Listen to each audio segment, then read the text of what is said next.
오늘은 구속의 경륜 61번째 시간인데요.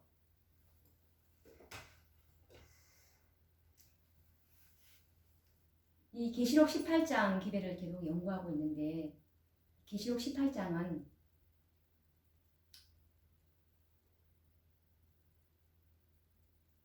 주님께서 우리에게 친히 준비하신 그 예복을 준비할 수 있는 기별입니다. 이 예복을 입은 자들이 늦은 비를 받게 될 것이고, 큰 외침을 하기에 적합한 상태가 준비될 것이기 때문에 예수님의 비유에서 말씀하신 예복은 품성이었습니다. 이 예복은 주인이 준비하였죠.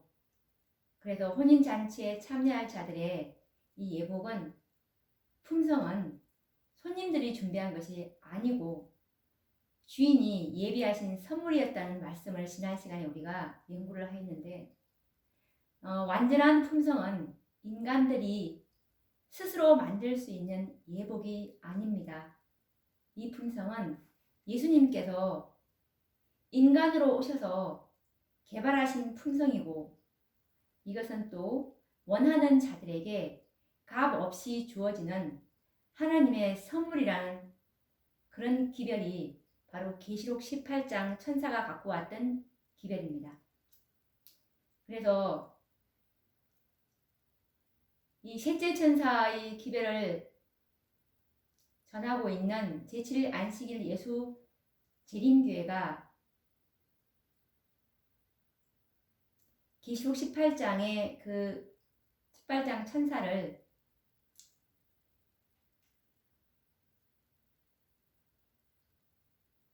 늦은 비를 받기 위한 우리를 참으로 정결케 하는 셋째 천사의 기별이라고 설명하지 않고 늦은 비 자체라고 이렇게 설명하고 있는 것은 너무나 잘못됐다는 것을 우리가 하나님의 말씀을 통해서 확정을 해야 하는 것입니다. 그래서 이 계시록 18장 기별을 받아들이지 않는 자들은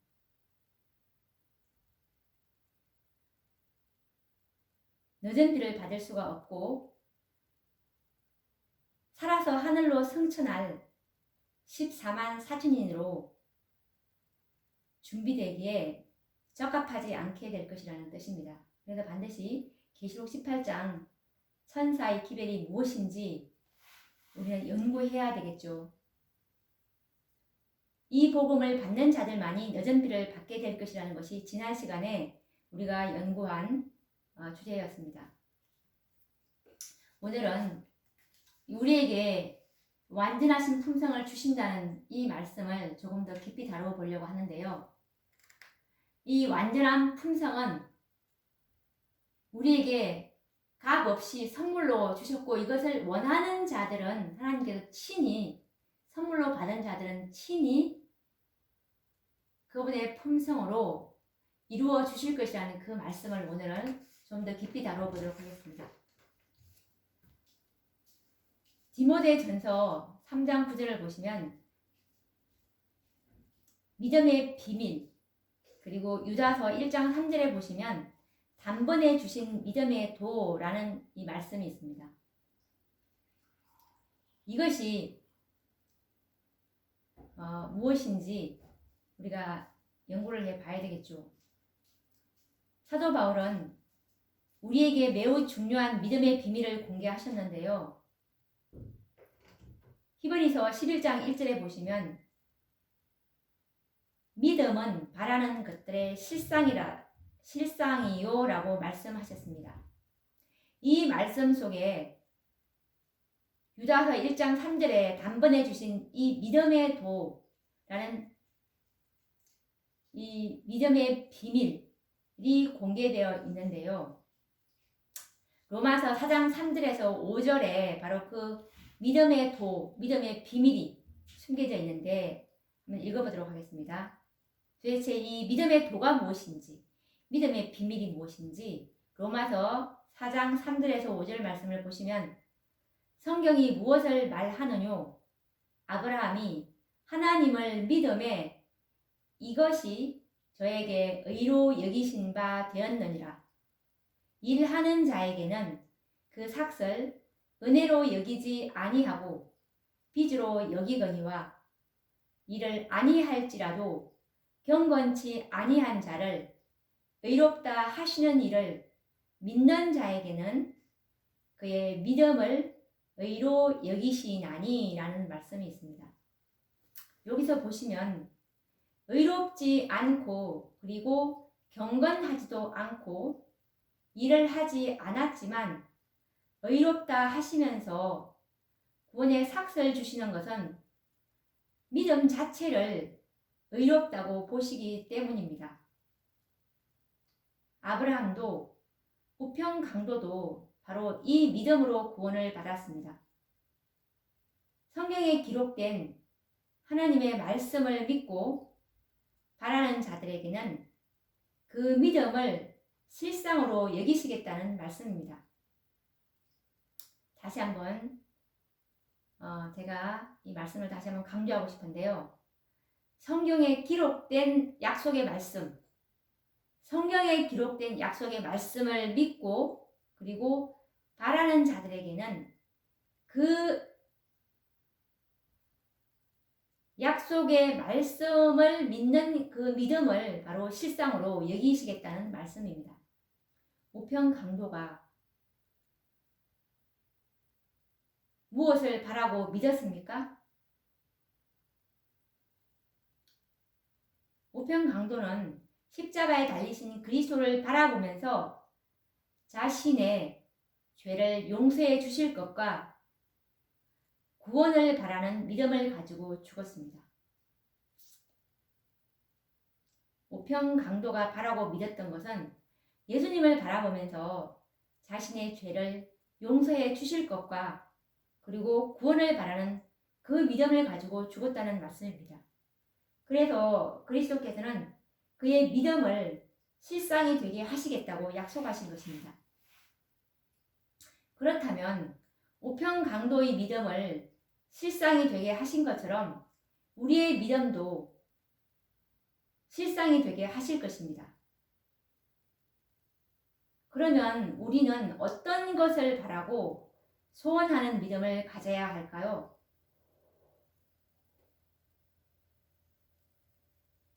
우리는 참으로 구원 얻기를 원하고 믿습니까? 그렇다면 그분이 실상이 되게 하실 것입니다. 그리스도와 같은 품성의 소유자가 되기를 바라고 원하십니까? 그렇게 믿는다면 그 믿음을 실상으로 여기시고 또한 실상이 되게 하실 것입니다. 그리스도께서는 우리의 믿음 자체를 실상으로 보십니다. 뿐만 아니라 그분은 반드시 실상이 되게 하실 것입니다. 완전한 품성을 선물로 받는 자들에게는 그분께서는 하나님의 속성을 불어 넣으실 것이라고 우리에게 약속의 말씀을 하셨습니다. 믿음을 실상이 되게 하는 것은 우리가 해야 될 일이 아니고 그리스도께서 이루실 사업임을 우리가 잊지 말아야 하는 것입니다. 그러면 다시 한번 이 그리스도께서 하신 약속의 말씀을 한번 읽어볼까요? 우리에게 계시록 18장 천사가 가지고 내려왔던 그리스도의 완전한 품성을 우리에게 선물로 원하는 자들은 주실 것이라는 그 참으로 지극히 소중한 기별, 그 약속을 시대의 소망 762페이지에는 기록하고 있는데요. 읽어보도록 하겠습니다. 율법은 즉 의로운 생애, 완전한 품성을 요구하지만 인류는 그 요구에 미칠 수 없다. 인류는 하나님의 거룩한 율법의 요구를 충족시킬 수 없다. 그러나 그리스도께서는 인간으로서 지상에 오셔서 거룩한 생애를 사시고 완전한 품성을 개발시키셨다. 그리스도께서는 그것을 받고자 하는 모든 자들에게 값 없이 선물로 주신다. 그분의 생명은 사람들의 생명을 대신하신다. 그리하여 그들은 하나님의 관용하심을 통하여 과거의 죄를 용서받는다. 뿐만 아니라 그리스도께서는 하나님의 속성을 사람들에게 불어 넣으신다. 그분은 인간의 품성을 거룩하신 하나님의 품성을 따라 형성하시어 영적인 힘과 아름다움을 지닌 훌륭한 건물이 되게 하신다. 그리하여 바로 이 율법의 의가 그리스도를 믿는 자에게서 성취된다. 하나님께서는 자기도 의로우시며 또한 예수 믿는 자를 의롭다 하실 수 있으시다라는 말씀입니다.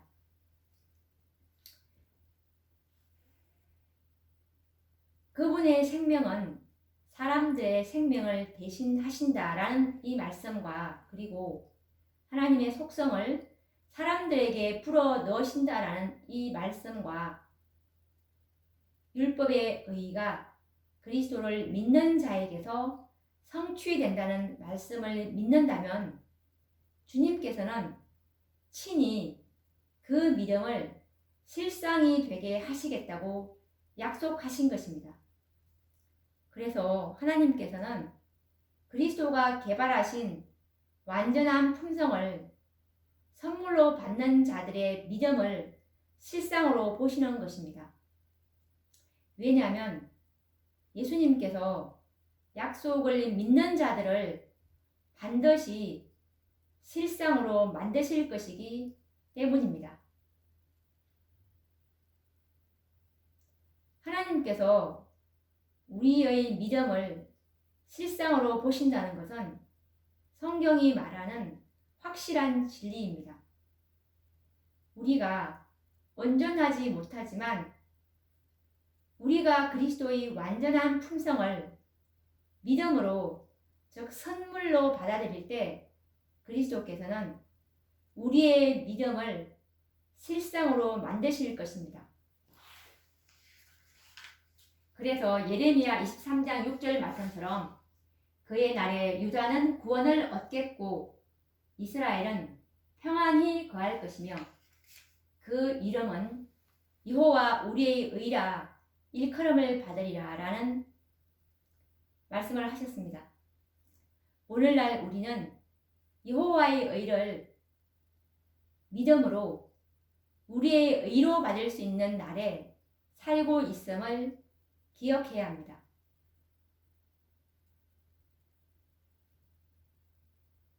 이 믿음의 비밀을 깨닫는 자들은 참으로 복 있는 자들입니다.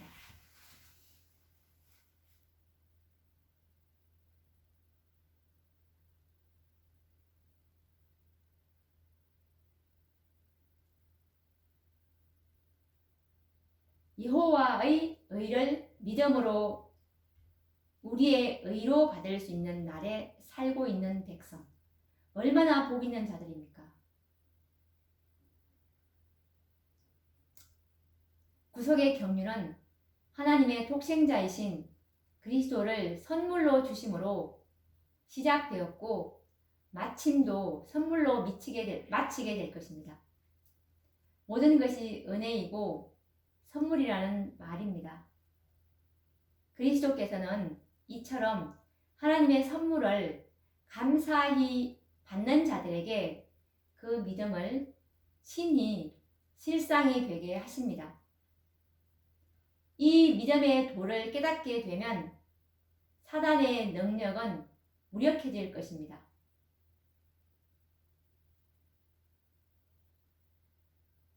복음교역자 161페이지 말씀해 보시면 우리가 그리스도의 의, 즉 품성을 받는 것은 우리의 공로로 인함이 아니오 하나님께서 주시는 값 없는 선물이라는 생각은 얼마나 귀한 생각인가.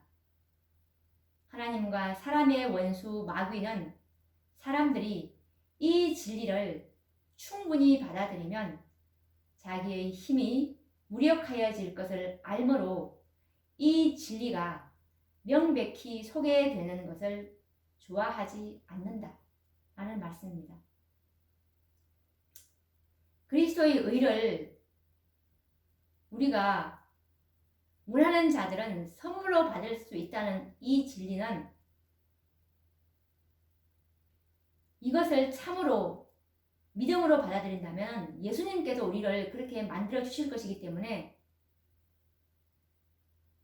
우리는 이 약속의 말씀을 확고히 믿어야 하는 것입니다. 구혜정은 5권 730페이지 말씀해 보시면 구속의 계획은 선물로 시작되어 마치는 것처럼 그렇게 추진되어야 한다라는 이 말씀처럼 그분이 시작하셨기 때문에 그분이 우리를 그분의 의에 참여하게 만드실 것입니다. 모든 것이 하나님의 값 없는 선물이라는 사실에 우리는 너무나 감사해야 합니다. 우리의 믿음을 실상이 되게 하시기 위해서 그분이 십자가에 죽으셨고 죄 있는 육체를 가지시고 4,000년간 타락한 인간의 육체를 가지시고 이 땅에 오셔서 완전한 품성을 개발하신 것입니다. 뿐만 아니라 지금도 하늘 지성소에서 우리를 위해서 중보하고 계시지 않습니까? 그분이 친히 시작하셨고 그분이 친히 이루실 것입니다. 빌립보서 1장 6절에도 이 약속의 말씀, 그분이 이루실 것이라는 약속의 말씀을 우리에게 해주시고 계시는데요. 빌립보서 1장 6절의 말씀입니다. 너희 속에 착한 일을 시작하신 이가 그리스도 예수의 날까지 이루실 줄을 우리가 확신하노라. 그리고 또 그분이 우리를 온전히 거룩하게 하시는 또 다른 약속의 말씀, 데살로니가 전서 5장 23절에서 24절 말씀을 보시면 평강의 하나님이 친히 너희로 온전히 거룩하게 하시고 또 너희 온 영과 혼과 몸이 우리 주 예수 그리스도 강림하실 때 흠 없게 보존되기를 원하노라. 너희를 부르시는 이는 미쁘시니 그가 또한 이루시리라 라는 말씀입니다. 그리고 베드로 전서 5장 10절에서도 우리를 친히 온전케 하시고 굳게 하시고 강하게 하시고 털을 견고케 하실 것이라는 그분의 약속의 말씀을 다시 읽어보도록 하겠습니다. 모든 은혜의 하나님 곧 그리스도 안에서 너희를 부르사 자기의 영원한 영광에 들어가게 하신 이가 잠깐 고난을 받은 너희를 친히 온전케 하시며 굳게 하시며 강하게 하시며 털을 견고케 하시리라 라는 확고한 약속의 말씀입니다. 정말 약속의 말씀은 확실합니다. 그분은 신실하고 미쁘시기 때문에 누가복음 8장 50절 말씀을 보시면 가라사대 두려워 말고 믿기만 하라라는 예수님의 음성을 우리는 기억해야 합니다. 그리고 빌립보서 4장 6절 말씀처럼 아무것도 염려하지 말고 순종하기만 하라라고 그분께서 말씀하셨고 그분께서 이루실 것입니다. 결코 인간 편에서의 어떤 노력과 행위를 결코 하지 말라는 그런 의미가 아닙니다. 자유의 의지와 선택의 자유를 가진 사람들은 그분의 하시는 일에 동의를 하고 그리고 적극적으로 협력, 즉 순종을 해야 합니다. 주님께서는 결코 강제로 무엇을 행하지 않으십니다. 그래서 이 인간 편에서도 절겨 순종하지 않는다면 그분께서는 아무것도 하실 수 없다는 사실을 우리는 깨달아야 합니다. 그것은 그리스도께서 능력이 부족해서가 아니오, 우리를 자유의 의지를 가진 존재로 창조하셨기 때문에 우리의 의지를 존중하시기 때문입니다. 그래서 우리의 행위와 노력과 순종은 절대적이고 필수적이라는 것입니다.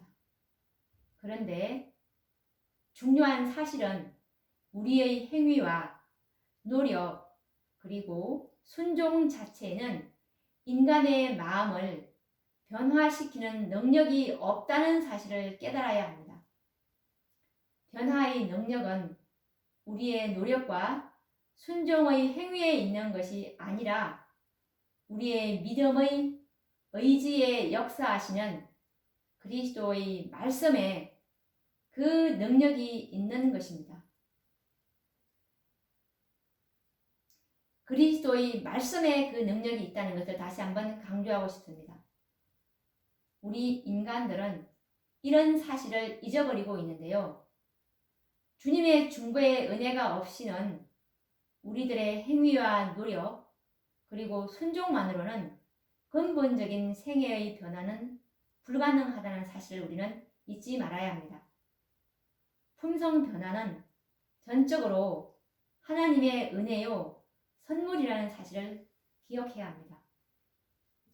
그래서 나의 힘과 노력으로 품성이 변화되어야 하는 것처럼 우리는 더 이상 이제 근심하지 말고 어린아이와 같이 아무 염려하지 말고 단순한 믿음으로 즐겨 순종하는 생애를 살아야 하는 것입니다.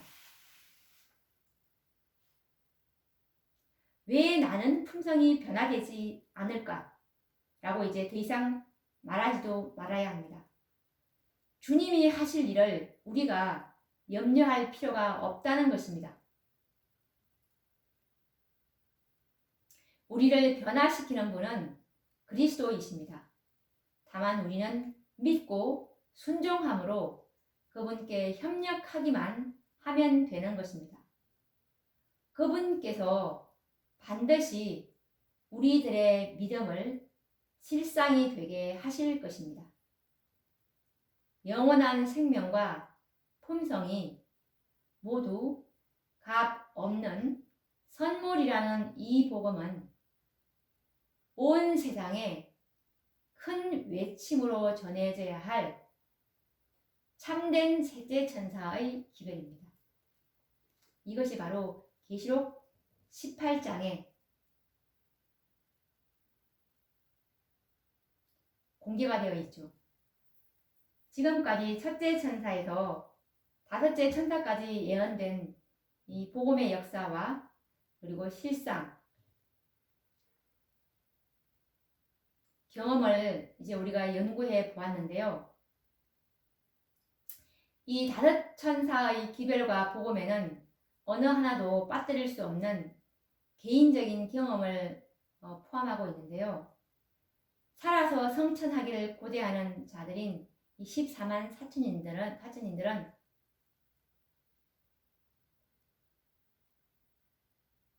반드시 연구하고 받아들여야 할 기별임을 기억하면서 계시록 18장 이 기별에 그동안 무관심하고 부주의했던 분들은 다시 한번 편견과 선입견을 내려놓으시고 이 기별을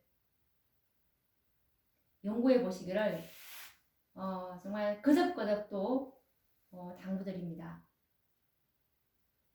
그러면 또 다음 시간에 이 구속의 경륜을 계속 또 이어가 보도록 하겠습니다. 다음 시간에 뵙도록 하겠습니다. 감사합니다.